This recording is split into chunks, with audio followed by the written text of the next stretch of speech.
It is late as hell. It is still getting to it. Let's watch. And I don't know what it's about either, so... But I know it has something to do with serial killers. Serial killers have haunted our streets and neighborhoods, but there are some killers whose sheer scale of evil and capacity for murder makes other killers look like saints. These are the most evil serial killers of all time. Ramadan Abdel Rahim Mansour. In an Egyptian town, businesses across every street are selling products named after their local serial killer. Several restaurants had sandwiches named after him, and butchers named their lamb products too. Even tuk-tuk drivers called their services El Turbini, which is the nickname of Ramadan Abdel Rahim Mansour, the murderer of 32 children. Mansour rose through the ranks of a gang, but left organized crime for something far more sinister. He used his new skills for kidnapping and abduction and began raping and murdering children, all of which were between 10 and 14 years old. He would abduct street children on trains and sometimes even dispose of them by chucking them on the tracks. And by comparison, Mansour is the nicest person on this list. Vasily Komarov. In Moscow, in the 1920s, a strange set of disappearances had the authorities tearing their hair out. People were getting murdered, and they had no idea. Alright, so far, I don't know. I don't think he should have been in the list. But let's continue. Who was doing it, but the bodies seemed to turn up the day after horses went to market, and a simple horse trader named Vasily Komarov was the prime suspect. So authorities visited Komarov's stable and found more than horses there. Under a pile of hay was a sack containing a body that was ready for dumping. All of his victims were prospective buyers who he lured to his stable, killed, and then dumped their remains. He killed 33 people in total. While in prison, he tried to end his own life on 3 occasions. He told reporters, "I've had a good time and don't want to live any longer." Ali Asghar Borujerdi. Never in my life have I seen a person who perpetrated such homicides and carnage. The words of the public prosecutor of Ali Asghar Borujerdi. Ever since he was a 14-year-old child, Asghar began raping and murdering adolescent boys. In the city of Baghdad, he would capture these young boys and dispose of them. Let's do this. Since we only got 3 minutes in the video, we're gonna switch videos mid-video. So it's gonna be like a double reaction. World's first double reaction. Let's look for another video right now. I don't know. The absolute horror. It's about huffing gasoline? There was a time when summer's gifts filled us with gratitude. All right, when light. Let's go.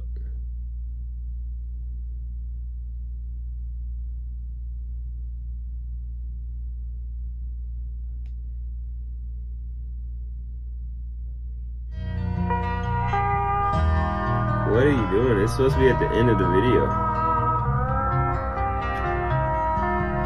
You got an OnlyFans?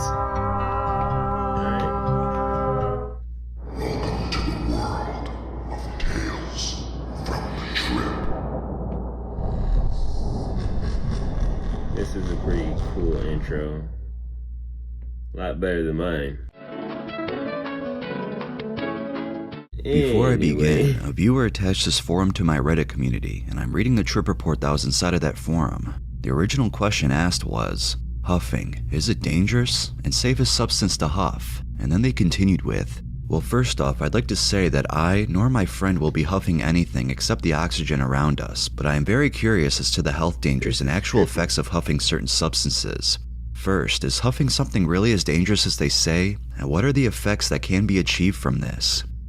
This trip report is in response to this question. What is huffing?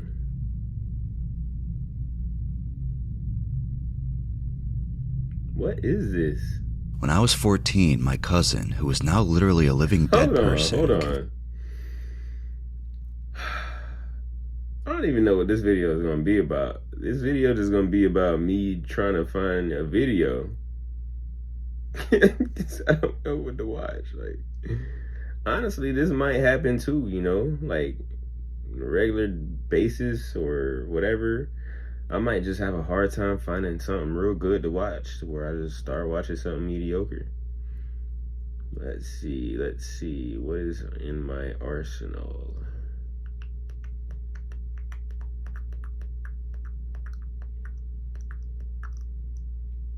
Have you ever wondered what happened to the bodies of notorious serial killers after they're executed?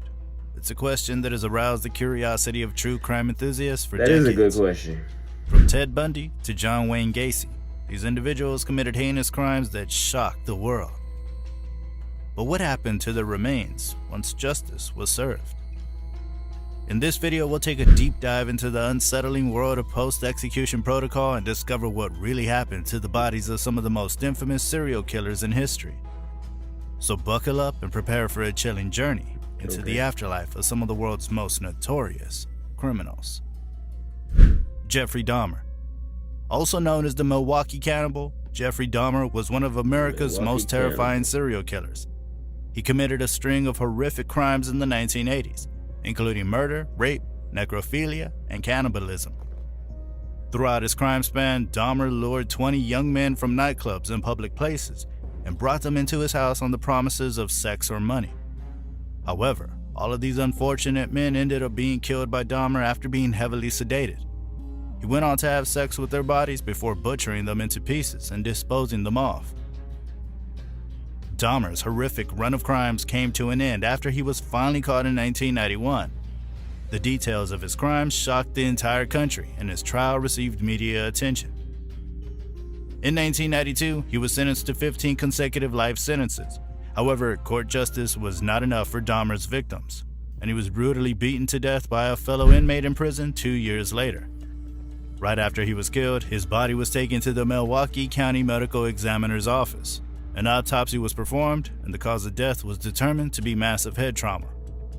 As per Dahmer's will, he did not receive a funeral service, and his body was cremated in 1995. Reports suggest that Dahmer's ashes were initially given to his parents, but it's unclear what they did with them. Some sources indicate that the ashes may have been scattered in an undisclosed location, while others claim that they were divided among his family members. His brain, however, was preserved in formaldehyde for the scientists to study. What's the difference between a service animal and an emotional support But I pet? still don't think Well, that a service video is, animal like, has to go video through worthy. long and expensive So, training, so it that's what we're gonna do. We're gonna pause it and let's look for another video. Okay, let's see. Let's learn about bro, the videos that are in my watch later is crazy. During World War I, millions of soldiers faced the brutality of mechanized warfare. From relentless I can't watch that video just because of the voice. Basically, I got with this girl, and It's she's about a 15 TikTok years old, predator. and that was the situation. After the fact, I found out that she was 15, and I still kept talking to her. So much so that I asked to FaceTime fuck, which is... There's an event going on in Los Angeles that Gemini was attending. And I had Gemini on staff, and he asked me to come over. The first night he asked me to come over, it was a Thursday, and I said no because I had school the next day. And then the next day he asked me again to come over, and I told him I couldn't go over there, I couldn't drive. Hold on. I can't. I just can't. Like, my mind is just everywhere. I can't even find a good video to watch. This is just so stupid and basic. Like, I guess I'm gonna just try again. Honestly. I'm still gonna put this out because, I mean, why not? This is just me having a hard time trying to find a video to watch. Till next time, check back with me next day. I promise I'm gonna have a fire-ass video. Who knows? This might be a fire-ass video. Who knows? You might end up liking this video. You know, we'll sauce it up real quick. But yeah, anyway. Like I said in the beginning of the video, it's late. I'm about to go to sleep. You guys have a good night. Deuces.